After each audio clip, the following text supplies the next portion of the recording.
주님의 사랑이 우리를 일으킵니다라는 말씀의 제목 가지고 오늘 금요기도에 함께 말씀 나누겠습니다. 여러분 혹시요 부루마블 게임이라는 이 게임을 아시나요? 좀 우리 권사님들 그리고 좀 연배가 있으신 우리 성도님들은 생소할 수 있으나 이렇게 보시면 한 번쯤은 명절 때에 우리의 손자 손녀들이 우리의 자녀들이 이 부루마블 게임을 하는 것을 우리는 발견할 수 있을 겁니다. 이 부루마블 게임을 보면요 전 세계 중요한 도시들이 다 있습니다. 그래서 저는 그 가운데서 서울을 참 좋아했습니다. 왜냐면요 서울이 좀 가장 비쌌거든요. 200만 원인가? 그러니까 서울을 한 번만 걸리면 다른 사람의 200만 원을 제가 얻을 수 있는 거예요. 그래서 항상 저는 길을 쓰고 이 서울을 얻으려고 노력을 많이 했습니다. 근데 참 신기한 게 뭔지 아세요? 제가 서울을 사잖아요. 왜 이렇게 사람들이 안 걸리는지. 제가 길을 쓰고 이 비싼 곳을 사면 잘 안 걸립니다. 여러분은 반대로요 혹시라도 이 부루마블을 해보신 분들, 우리 청년부들은 해보셨으리라 생각하는데 이 부루마블 중에서 가지 않고 싶었던 곳은 어디입니까? 그렇죠. 한번 또 보여주시겠어요? 무인도라는 곳이 있습니다. 이 무인도에 빠지면요 잘 보이지 않지만 3회 동안 이곳에 갇힘이라고 아래 써 있습니다. 이 무인도의 특징은 뭐냐면요 나아가야 되는데 내가 지금 열심히 주사위를 굴려서 다른 도시들을 열심히 사 모으려고 나아가고 달려가야 되는데 갇혀버립니다. 계속 내 발목을 잡아 끄는 겁니다. 여러분 그런데 우리의 삶에서도요 이러한 무인도가 있습니다. 계속해서 나의 발목을 잡아 끄는 무인도와 같은 곳이 있습니다. 내 삶이 나아가야 되는데 내 삶이 달려가야 되는데 그때마다 우리를 주저앉게 만드는 무인도와 같은 곳이 바로 우리에게도 있다는 것입니다. 여러분 바라옵기는 오늘 이 밤에 우리의 그 무인도와 같은 곳에서 하나님께서 우리를 다시 일으켜 주시는 것을 경험하는 이 밤 되시기를 간절히 소망합니다. 여러분 오늘 본문에 이제 들어가 보도록 하겠습니다. 오늘 본문 21장을 보면요 베드로라는 너무나 익숙한 인물이 나옵니다. 그런데 이 베드로를 보니까 왠지 모르게 굉장히 얼굴에 근심이 가득합니다. 마음이 참 어려워 보입니다. 더 그러할 것은요 그가 지금 하는 일마다 다 허탕을 치고 있습니다. 요한복음 21장 3절입니다. 시몬 베드로가 나는 물고기 잡으러 가노라 하니 그들이 우리도 함께 가겠다 하고 나가서 배에 올랐으나 그날 밤에 아무것도 잡지 못하였더니. 여러분 저희가 살아가면서요 노력을 하더라도 고생을 하더라도 그만한 성과가 우리에게 있으면 그 고생은 값진 고생입니다. 학생이 공부를 열심히 했습니다. 정말 밤잠을 자지 않고 다른 친구들은 다 놀러 갈 때에 열심히 공부를 해서 성적이 우수하게 자신이 원하는 성적을 그보다 더 받았습니다. 그러면요 그 고생은 값진 고생이 되는 겁니다. 순식간에 그 고생했던 것이 사라지는 겁니다. 마찬가지로 직장인들은 프로젝트를 열심히 내서 성과가 확실히 나온다면요 그 고생도 다 잊혀지게 됩니다. 연애도 마찬가지입니다. 연애도 대차게 여러 번 차여도요 결국에는 만남이 이루어진다면 그 고생은 값진 고생으로 포장이 되는 겁니다. 그런데 우리가 정말 죽을 힘을 다해서 고생을 다 했는데 밤새도록 오늘 베드로처럼 그물을 다 던졌는데 잡히는 게 아무것도 없다. 우리의 손에 잡을 수 있는 것이 아무것도 없다. 여러분 그러면요 그 피곤함과 함께 우리 마음의 허탈함이 우리를 더 힘들게 합니다. 오늘 베드로도 똑같았습니다. 밤새워 그물을 던졌습니다. 던지고 끌어당기고 던지고 끌어당기고 여러분 이것을요 밤새워 했습니다. 말이 밤새워지요 정말 너무 힘들었을 거예요. 그런데 지금 그의 손에 잡힌 게 하나도 없는 겁니다. 그래서 우리는 이 본문만을 본다면요 베드로가 이것 때문에 너무나 힘들었겠구나. 밤새 그물을 던졌는데 그의 손에 잡을 수 있는 게 없으니까 그를 허탈하게 해서 너무 힘들었겠다라고 생각할 수 있지만요 사실 그를 힘들게 하는 더 큰 문제가 그에게 있었습니다. 뭐냐면요 여러분 오늘 이 베드로의 모습을 좀 주목해 보면 데자뷰처럼요 겹쳐 보일 겁니다. 이상하게 오늘 요한복음 21장에 그물을 던지고 다시 빈 그물을 거둬들이는 베드로의 모습을 보면요 이상하게 우리의 눈에 익숙해요. 왜냐하면요 지금 베드로의 모습이 처음 그가 예수님을 만났을 때 똑같았습니다. 누가복음 55장 3절에서 5절입니다. 예수께서 한 배에 오르시니 그 배는 시몬의 배라. 육지에서 조금 떼기를 청하시고 앉으사 배에서 무리를 가르치시더니 5절 다 같이 읽어보겠습니다. 시작. 시몬이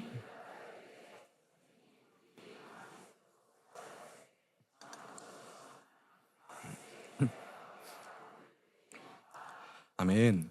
오늘 말씀을 보니까 뭐라 되어 있습니까? 베드로가 지금 빈 그물을 거두고 있는 이 요한복음의 21장의 모습이요, 똑같이 앞에서도 벌어졌습니다. 베드로가 예수님의 부르심을 경험하기 전에 예수님은 그를 먼저 하시고 그의 삶에 찾아가셨습니다. 그때도 베드로는 빈 그물을 걷어들이고 있는 허탈한 인생이었습니다. 그러한 그를 예수님은 사람을 낚는 어부가 되게 하라, 나를 따르라 하면서 주님의 제자로 부르시고, 그 주님의 부르심에요, 베드로는 그 즉시 그물을 던지우고 예수님을 따라갔던 겁니다. 그러니까 지금 베드로는 그 빈 그물을 던지우며 계속하여서요, 애써 생각하지 않으려고 해도 예수님이 계속 그 마음에 생각났을 겁니다. 예수님께서 그때 나를 찾아오셨는데, 예수님께서 그때 나를 부르셨는데, 내가 예수님과 어떠한 삶을 살아갔는데 그 모든 시간들, 추억들이요, 계속해서 그의 마음을 어렵게 했을 겁니다. 여러분 보면요, 베드로만큼 예수님의 이 특별한 경험을 한 사람이 있었을까? 여러분, 우리가 오병이어의 사건 아시잖아요. 예수님이 가시는 곳곳마다요, 많은 사람들이 예수님을 따랐습니다. 왜 따랐는지 아세요? 예수님이 그들을 볼 때에 목자 없는 양처럼 여겼다 돼 있는데 거기서 잘 나와 있습니다. 당시 로마와 그리고 종교 지도자들의 계속되는 착취, 억압, 압제 속에서 먹을 것도 없습니다. 의지할 것도 없습니다. 몸이 병들어 아픈데 찾아갈 곳도 없습니다. 그러니까 그러한 사람들이 예수님의 소문을 듣고 계속 쫓아오는 겁니다. 그러니까 예수님이 그들의 모습을 보니까 목자 없는 양의 모습과 같아서 마음 아파하시면서 오병이어의 기적을 펼치십니다. 그리고는 그 뒤에 어떤 일이 있냐면, 예수님께서는 제자들을 앞서서 배에서 건너가라 하시고 예수님은 산에 올라가시잖아요. 그리고 제자들이 배를 타고 예수님 없이 갈 때에 어떤 사건을 경험하냐? 저와 여러분이 다 아시는 것처럼 큰 풍랑을 만납니다. 여러분, 큰 풍랑을 만날 때 제자들의 모습을 보면 참 우리 인생의 실패를, 무너짐을 경험하는 우리의 인생은 참 잘 닮아 있습니다. 예측 없이 다가옵니다. 우리의 인생의 실패가, 무너짐이 우리의 마음을 속절없이 무너지게 만드는 그 일들이요, 우리에게 예고하고 찾아오지 않습니다. 마찬가지로 제자들의 배가요, 예측할 수 없는 광풍을 만나서요, 밤새워 고생을 하다가 이제 우리 다 죽겠다 싶었을 때에 저 멀리 한 분이 걸어오시잖아요. 누구실까요? 예수님입니다. 예수님이 물 위로 걸어오시고 그 모습을 보고 그 제자들 중에서 베드로가 당차게 뭐라 요구했습니까? 주님, 정말 주님이시면 나도 주님처럼 물 위를 걷게 해주십시오. 그리고 예수님의 말씀에 오라라는 그 짧은 말씀에, 그 주님의 명령에 몇 걸음이지만 그 베드로는 물 위를 걸었습니다. 제자들 중에 유일하거든요. 여러분, 이게 다가 아닙니다. 빌립보 가이시라, 그 유명한 장면 아시잖아요. 우상이 너무나 많은 곳에서 어떤 사람들은 예수님의 엘리야라, 세례 요한이라, 옛날 선지자 중에 한 명이라 할 때에 예수님이 그 수많은 우상 속에서 제자들에게 물으십니다. 그러면 사람들이 나에 대해서 이렇게 말을 하고 있을 때에 너희는 나를 누구라 하느냐? 그때에 베드로가 뭐라 했습니까? 주는 그리스도시요 살아계신 하나님의 아들이시니이다. 아멘. 곧 하나님께서는요, 사실상 베드로 한 사람의 고백처럼 보이지만 그 사람의 고백을 통해서, 베드로의 입술을 통하여서요, 그 땅 가운데서 예수 그리스도가 누구이신가를 드러내신 겁니다. 선포하신 겁니다. 그러자 예수님께서는요, 마태복음 16장 17절에서 19절에서 이렇게 베드로를 칭찬하셨습니다. 제가 읽겠습니다. 예수께서 대답하여 이르시되 바요나 시모나, 내가 복이 있도다. 너는 베드로라, 내가 이 반석 위에 내 교회를 세우리니 음부의 권세가 이기지 못하리라. 내가 천국 열쇠를 내게 주리니 내가 땅에서 무엇이든지 매면 하늘에서도 매일 것이고 내가 땅에서 무엇이든지 풀면 하늘에서도 풀리리라. 여러분, 이러한 축복을 받은 제자, 예수님의 다른 제자들요, 정말 손에 꼽습니다. 정말 베드로는요, 예수님과 특별한 이런 사건들이 많은 인물입니다. 여러분, 이게 다가 아니잖아요. 예수님께서 잡히시기 전에 베드로는요, 내가 죽을지언정 주님을 끝까지 따라가겠다 말했었습니다. 주님이 잡히실 때에 다른 제자들은 다 도망갈 때에 베드로만큼은 대제사장 그 종 말고의 길을 치면서까지 끝까지 저항했던 인물입니다. 그리고 예수님이 잡혀가실 때에 그도 두렵지만, 그도 무섭지만 그 뒤를 마지막까지 쫓아갔던 인물이 베드로입니다. 우리가 아는 베드로의 삶이 이러거든요. 베드로의 모습들이 이러합니다. 그런데 이 베드로에게 어떤 일이 있었을까? 어떤 일이 있어서 오늘 요한복음 21장에 그는 이렇게 주저앉아 있는가? 무너져 있는가? 이렇게 그 얼굴에 근심이 가득하고 앞으로 나아가지를 못하고 있는가? 여러분, 예수님께서 잡히실 때 베드로가 예수님의 뒤를 따라갔죠. 그때에 사람들이 베드로를 알아보기 시작합니다. 요한복음 18장 17절입니다. 문 지키는 요종이 베드로에게 말하되 너도 이 사람의 제자 중 아니냐? 너도 예수의 제자가 아니냐? 그러자 베드로가 뭐라 했습니까? 나는 아니라. 첫 번째 부인했습니다. 얼마 뒤에 또다시 사람들이 베드로를 알아보면서 이렇게 말합니다. 25절입니다. 너도 그 제자 중 하나가 또 아니냐 하니까 베드로가 또 부인하며 나는 아니라 부인했습니다. 그리고 세 번째, 마지막으로 26, 27절입니다. 대제사장의 종 하나는 베드로에게 귀를 잘린 사람의 친척이라. 이게 무슨 의미냐면요, 이제는 빼도 박도 못한다는 겁니다. 부인할 수가 없습니다. 너무나 명확한 증인이 있습니다. 그래서 너무나 확신에 차게 내가 그 사람과 함께 동산에 있는 것을 내가 보지 아니하였느냐. 그러자 요한복음에는 베드로가 부인했다고 나와 있잖아요. 근데요, 마가복음 14장 71절에 보면 뭐라 되어 있습니까? 그러나 베드로가 저주하며 맹세하되. 여기 의미는 뭐냐면요, 나는 예수님의 안면도 없고 예수님에 대한 어떠한 지식도 없고 예수님을 저주하면서까지 나는 저 사람을 모른다라고 완전히 선을 그어버리는 겁니다. 여러분, 근데 이 순간이 중요한 게요, 베드로가 세 번을 마지막은 저주하면서까지 예수님을 부인했거든요.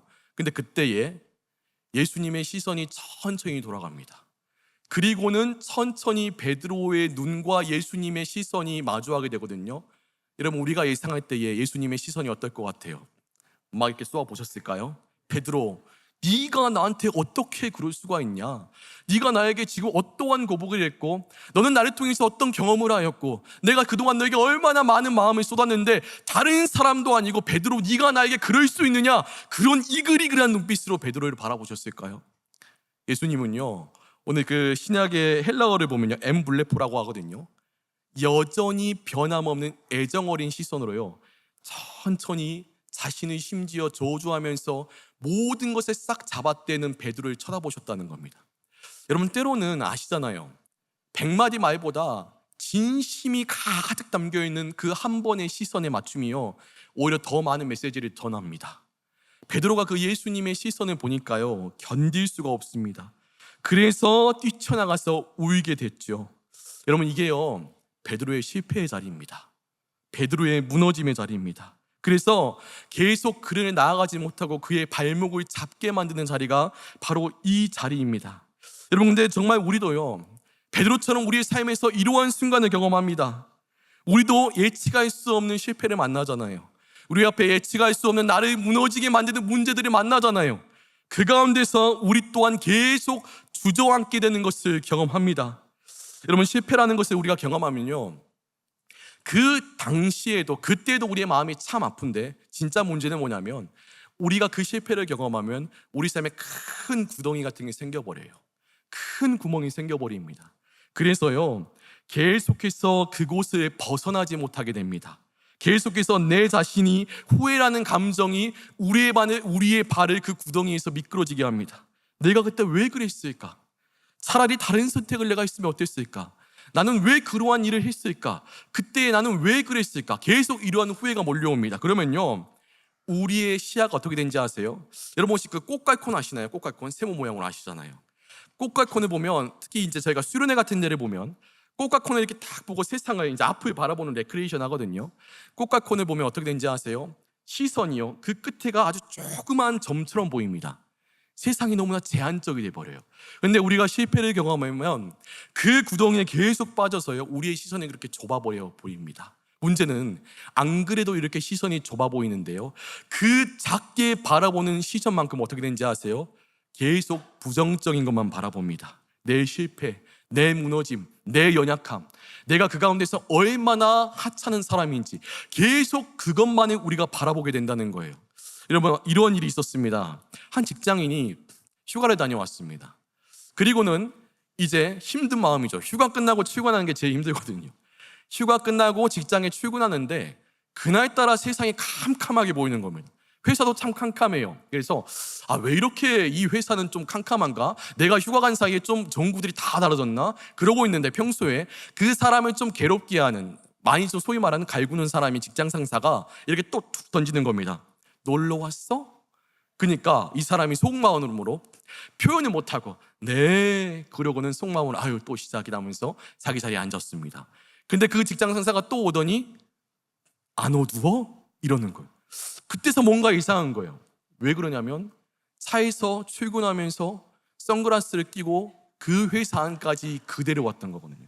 여러분, 근데 우리가 실패의 자리에서요 계속 무너지면 우리의 시선은 좁아지고 우리의 시선은 결국은 이렇게처럼 선글라스를 끼는 것처럼 계속하여 부정적인 것만을 바라보게 됩니다. 내 주변에요 나의 이 어려운 환경, 나를 무너지게 만든 그 문제보다 더욱더 압도적인 긍정적인 부분들이 많이 있어도 보지를 못합니다. 그래서 계속해서 보는 것마다 계속해서 부정적인 것만을 바라보면서 안 돼, 어쩔 수 없어, 계속해서 이렇게 잠겨간다는 겁니다. 결국엔요 우리 안에 이 실패라는 구덩이가 메꾸어지지 않으면 우리는 나아갈 수 없습니다. 계속 그 자리입니다. 그 자리에서 계속 우리는 주저앉는 겁니다. 여러분, 오늘 베드로가 그랬을 겁니다. 자신의 실패의 자리에 빠져서요 일어서지를 못합니다. 나아가지 못합니다. 그 가운데서 계속 스스로 후회가 가득했을 겁니다. 그런데 그때에 그러한 베드로에게요 예수님이 오늘 찾아오십니다. 우리 21장 1절의 말씀 다 같이 읽겠습니다. 1절입니다. 시작. 그 후에 예수께서 호수에서 또 제자들에게 자기를 나타내셨으니 진리는 이러하니라. 아멘. 여러분, 이 짧은 말씀인데요 베드로에게는 너무나 감격적인 말씀입니다. 그때에 다른 사람도 아니고 베드로에게 정말 많은 감정들이 그 마음에 있었을 거거든요. 예수님에 대해서. 근데 그 예수님이 자신을 찾아오신 거예요. 그리고는요 예수님께서는 베드로와 제자들을 위해서 선수떡과 생선을 준비하시고 베드로가 주님께 오기를 기다리셨습니다. 베드로가 주님 앞에 앉아서 같이 식사를 합니다. 그때에 너무나 당황스러운 질문을 던지시죠. 우리 15절 다 같이 읽겠습니다. 15절 시작. 그들이 조밥 먹은 후에 예수께서 시몬 베드로에게 이르시되 요한의 아들 시몬아 내가 이 사람들보다 나를 더 사랑하느냐 하시니. 아멘. 여기까지만 읽겠습니다. 갑자기요 예수님께서 베드로에게 너무나 당황스러운 질문을 하십니다. 요한의 아들 시몬아 내가 이 사람들보다 나를 더 사랑하느냐. 그러자 베드로가요 그 짧은 순간에 얼마나 많은 고민이 들었을까요? 후회, 아픔, 자책 이런 마음들이 그 안에 가득했겠죠. 순식간에. 하지만 베드로는 그러한 과정 끝에 얻은 결론, 나는 여전히 주님을 사랑합니다. 그래서 주님께 대답했습니다. 내가 주님을 사랑하는 줄 주님이 아시나이다. 그런데 주님의 질문은 여기서 끝나지 않습니다. 다시 한번 질문하십니다. 16절입니다. 또 두 번째 이르시되 요한의 아들 시몬아 내가 나를 사랑하느냐 하시니. 베드로가 또다시 고민 끝에 대답합니다. 주님, 내가 주님을 사랑하는 줄 주께서 아시나이다. 그래 주님의 질문은요 베드로에게 한 번 더 던져집니다. 17절입니다. 세 번째 이르시되 요한의 아들 시몬아 내가 나를 사랑하느냐 하시니. 여러분, 베드로가 예수님의 세 번째 질문을 받고요 많은 갈등과 고민이 됐습니다. 저희도 알잖아요. 어떤 질문의 답을 아는데 분명히 그게 정답인 줄 압니다. 그런데 계속해서 다른 사람이 물어보는 거예요. 그거 맞습니까? 맞습니까? 맞습니까? 그러면 우리 마음에 어떤 생각이 들죠? 아닌가? 아닌가? 이게 정답이 아닌가? 베드로가 이 예수님의 세 번의 동일한 질문을 받고 얼마나 갈등이 됐을까? 왜 예수님은 내게 이 동일한 질문을 하시는가? 왜 예수님은 나에게 이 질문을 세 번이나 하시는가? 내 마음을 떠보시는 건가? 나의 상처에 대해서 뭔가 깨달아라 말씀하고 싶은 것인가? 무언가 내게 책망하기 위해서 아니면 어떤 의도로 내게 이 말씀을 하시는 것인가? 여러 가지 마음들이요 저희는 다 할 수는 없지만 순식간에 베드로 안에 스쳐갔을 겁니다. 그 결과 베드로가 힘겹게 다시 한번 대답했습니다. 내가 주님을 사랑하시는 줄을 주님께서 아시나이다. 그러니까 예수님께서 내 양을 먹이라, 내 양을 먹이라, 내 양을 치라, 내 양을 먹이라. 주님의 대답도 똑같으셨거든요. 여러분, 예수님은 왜 베드로에게 3번의 질문을 하셨을까요? 정말 그의 마음을 모르셔서 그랬을까요? 지난번 예수님을 부인한 베드로에게 그의 마음이 어떠한지 이제 변했는지 안 했는지 한번 떠보시는 것입니까? 벌 주시는 겁니까? 아니면 그의 아픔을 나도 그때 마음이 아팠으니까 너도 한번 아파봐라, 그러한 의도에서 그런 겁니까? 왜 예수님은 베드로에게 이 똑같은 질문을 3번이나 동일하게 하셨을까요? 여러분, 베드로에게 이 3번의 동일한 질문은요, 그의 실패의 자리와 연결되어 있습니다. 그는 과거 예수님을 3번 부인했습니다. 그 자리가 베드로의 실패의 자리입니다. 베드로의 인생에 그 일로 인하여서 깊은 구덩이가 생겨버렸습니다. 여러분은요, 삽으로 땅을 파보셨습니까? 여기 서울에서 계신 분들은 삽을 좀 만지실 기회가 많이 없을 것 같아요. 우리 남자분들은 좀 삽을 많이 한 번쯤 잡아보셨을 것이고, 우리 고등부 남학생들 안 보이는 저기 있군요. 우리 고등부 남학생들도 곧 많이 삽을 잡게 될 겁니다. 군대 가니까요. 여러분, 삽으로요 땅을 파보면요, 이게 구덩이가 생기거든요. 그러면 어떻게 되는지 아세요? 그 구덩이를 가만히 두면요, 비가 오면, 바람이 불면, 어떤 일이 생겨도 계속해서 문제가 돼요. 지나가는 사람의 발목을 접지르지게 만들고 그곳에 계속 빠지게 만듭니다. 두고두고 문제가 됩니다. 여러분, 그러면 이 구덩이를 해결하는 방법이 뭔지 아세요? 뭘까요? 너무나 간단합니다. 덮어버리면 됩니다. 이 구멍이 단단하게 메꿔져 버리도록 오히려 이 구멍보다 더욱더 많은 양의 흙으로요 꽉 눌러버리면 이 구덩이는 더 이상 문제가 될 수 없습니다. 여러분, 베드로가 실패의 자리 때문에, 자신의 그 무너짐의 자리 때문에 그 인생에 깊은 구덩이가 생겼습니다. 그래서 두고두고 이 구덩이는 그의 발목을 잡아 끌 겁니다. 이대로 두면요, 베드로는 평생을 후회할 수밖에 없습니다. 평생을 계속해서 자신을 자책할 수밖에 없습니다. 나아가지를 못합니다. 그래서 예수님이 어떻게 하시냐면요, 동일한 질문을 3번 하시면서 그에게 예수님의 그 베드로의 어떤 구덩이보다, 그의 인생에 파여버린 그 어떤 구멍보다 비교할 수 없이 측량할 수 없는 하나님의 사랑으로요 베드로의 실패의 자리를 덮어버리시는 겁니다. 지금 다 메꾸어 버리시는 겁니다. 여러분, 예수님께서 베드로의 대답을 듣고 3번의 동일한 대답을 이렇게 하셨습니다. 내 양을 먹이라, 내 양을 치라, 내 양을 먹이라. 여러분의 목자에게 양이 어떠한 존재인지 아십니까? 목자에게 양은 자녀와 같은 존재입니다.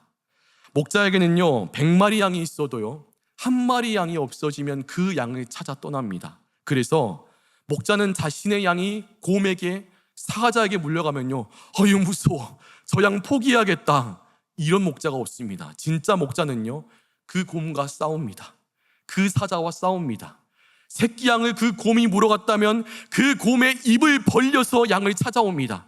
사자의 수염을 잡아 뜯으면서 자신이 잃어버린 그 양을 데려옵니다. 왜냐하면 목자에게는 양이 자녀 같기 때문이에요.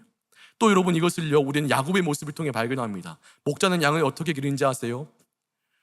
이스라엘 그 지역은요 뜨거운 태양도 무섭습니다. 하지만요 저녁의 극심한 추위와 그 저녁에 틈타오는 맹수들도 무섭습니다. 즉 목자는 자신의 살아가는 자녀 같은 양을 돌보기 위해서요 밤에는 추위와 무릅쓰고 잠을 자지 못하고 낮에는 뜨거운 태양과 무릅쓰면서 양을 지켜내는 겁니다. 목자에게는요 양이 이러한 존재입니다. 여러분, 이러한 흐름 속에서 한번 질문해 보고 싶습니다. 여러분에게는 사랑하는 가족들이 다 있으시잖아요. 사랑하는 자녀들이 있으시잖아요. 사랑하는 동생이 있잖아요. 그런데 한번 이런 질문을 해보고 싶습니다. 어느 날 여러분의 사랑하는 자녀, 저희 딸이 지금 저 뒤에 있는데 135일 됐거든요. 이게 동글동글한 감자처럼 통통해가지고 제가 저녁에 가면 계속 만지작거리면서 너무 귀여워가지고 너무 귀엽습니다. 여러분, 자녀를 좀 낳으면 너무 귀여운 것 같아요. 아무튼 좀 이게 자녀가 생기면 약간 팔불출이 되는 것 같긴 하는데 여러분, 우리에게는 각자 사랑하는 가족들이 있습니다. 사랑하는 자녀, 사랑하는 동생. 근데 이런 질문을 해보고 싶습니다. 그 사랑하는 자녀를, 내 사랑하는 가족을 사정이 생겨서 누구에게 맡겨야 한다면 여러분은 누구에게 맡기시겠습니까? 내가 사랑하지 않는 사람, 내가 신뢰할 수 없는 사람, 내가 같이 있고 싶지 않은 사람, 그런 사람에게 내 사랑하는 자녀를 맡길 수 있습니까? 내 사랑하는 가족을 맡길 수 있습니까?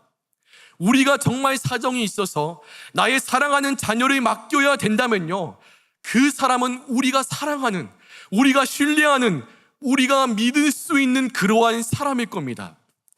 예수님께서 실패의 자리에 주저앉아 있는 베드로에게 3번이나 질문하셨습니다. 베드로야, 네가 나를 사랑하느냐? 그리고는 동일하게 뜻같이 대답하십니다. 내 양을 먹이라, 내 양을 치라, 내 양을 먹이라. 이게 무슨 의미인지 아세요? 예수님의 사랑하는 자녀와 같은 양들을 예수님은 여전히 변함없이 베드로를 사랑하시기 때문에 맡기시겠다는 겁니다. 곧 예수님께서는요, 베드로에게 이렇게 말씀하시는 거예요. 베드로야, 내가 나를 부인했던 그 밤에도 나는 여전히 너를 사랑했단다. 베드로야, 내가 실패하고 주저앉아 있는 지금도 나는 변함없이 너를 사랑한단다. 예수님께서는요, 베드로에게 변함없는 주님의 사랑을 지금 말씀하시는 겁니다. 보이시는 겁니다. 그래서요, 베드로의 인생 가운데 채울 수 없는 그의 삶에 나와버린 이 실패의 구덩이를요, 주님의 측량할 수 없는 사랑으로 지금 메꿔버리는 겁니다. 베드로야, 나는 너를 변함없이 지금도 사랑한단다. 너도 나를 그렇게 사랑하느냐? 여러분, 그렇습니다. 지금 예수님의 베드로를 향한 변함없는 사랑은요, 다시 그 사랑으로 일으키시는 사랑입니다. 우리의 실패의 자리를 덮으시는 사랑입니다. 그래서 그 실패의 자리에서 예수님의 사랑으로 다시 나아가게 하는 사랑입니다. 여러분, 영국의 유명한 설교가 찰스 스펄전 목사님이 있습니다. 그 목사님이요, 한 번은 시골에 이제 농촌에 가시는데 그 농가의 마당 한쪽에 큰 풍향계가 이렇게 돌아가고 있는 것을 발견했습니다. 근데 보니까 풍향계 끝에는 바람의 방향을 가리키는 화살촉이 있는데 그 화살촉이 바람 부는 대로 이리저리 요동치면서 흔들리고 있었다고요. 바람이 막 이리저리 불러 헤치니까요. 근데 스펄전 목사님이 그 모습이 재미있게 관찰하고 있는데 가만 보니까 이리저리 흔들리는 요동치는 그 화살촉 밑에 작은 표가 있었습니다. 그리고 거기에 하나님의 말씀이 작게 쓰여 있었습니다. 뭐냐면 하나님은 사랑이시라. 요한일서 4장 16절의 말씀이잖아요. 그래서 스펄전 목사님이 너무나 의아해가지고 그 집 주인 농부에게 물어봤다고 합니다. 설마 하나님의 사랑이 이렇게 요동치는 것처럼 바람 부는 대로 다 바뀌는 것처럼 지금 하나님의 사랑이 그렇게 바뀐다는 것을 말하고 싶은 겁니까? 하나님의 사랑에 대해서 지금 그러한 말을 하고 싶은 겁니까? 그러자 농부가요, 하면서 웃으면서 이렇게 대답했다고 합니다. 물론이며 뜻은 아니겠지요, 이렇게 있어요. 그러니까 다시 말씀드리면 설마 하나님의 사랑이 이리저리 요동치는 변하는 사랑으로 그러한 뜻으로 한 건 아니겠지요? 라고 하면서 이렇게 말을 했거든요. 그러니까 농부가 웃으면서 이렇게 대답했다고 합니다. 물론입니다. 정반대입니다.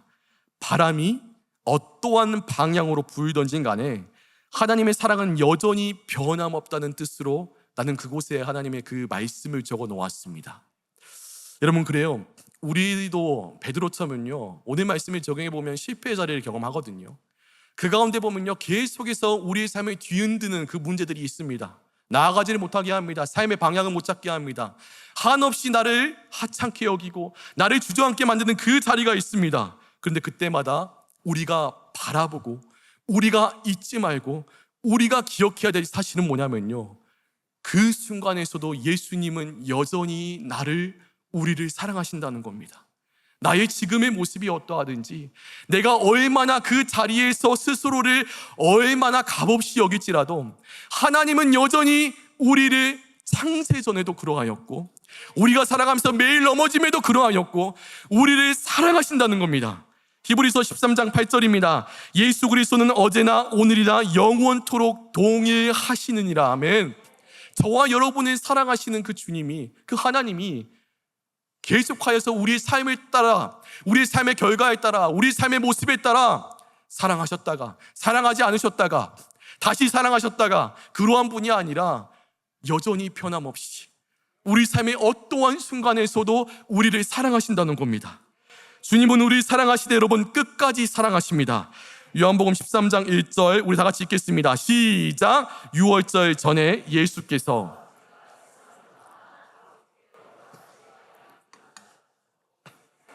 사람들을 사랑하시되 끝까지 사랑하시느니라. 아멘.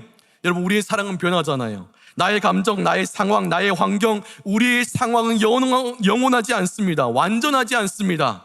상황과 환경에 이리저리 흔들리는 것이 우리의 사랑입니다. 그런데 우리를 향한 주님의 사랑은 영원한 사랑이라는 겁니다. 우리를 향한 주님의 사랑은 완전한 사랑입니다. 우리를 향한 주님의 사랑은 측량할 수 없는 사랑입니다. 우리를 향한 주님의 사랑은 변함없는 사랑입니다. 우리를 향한 주님의 사랑은 우리 위해 십자가 지신 사랑입니다. 우리를 향한 예수님의 사랑은요, 세상 무엇으로도, 심지어 지금 우리의 실패의 자리에서도 끊을 수 없는 사랑이라는 것입니다. 요한일서 4장 9절입니다. 하나님의 사랑이 우리에게 이렇게 나타난 바 되었으니 하나님이 자기의 독생자를 세상에 보내심은 그로 말미암아 우리를 살리려 하심이라.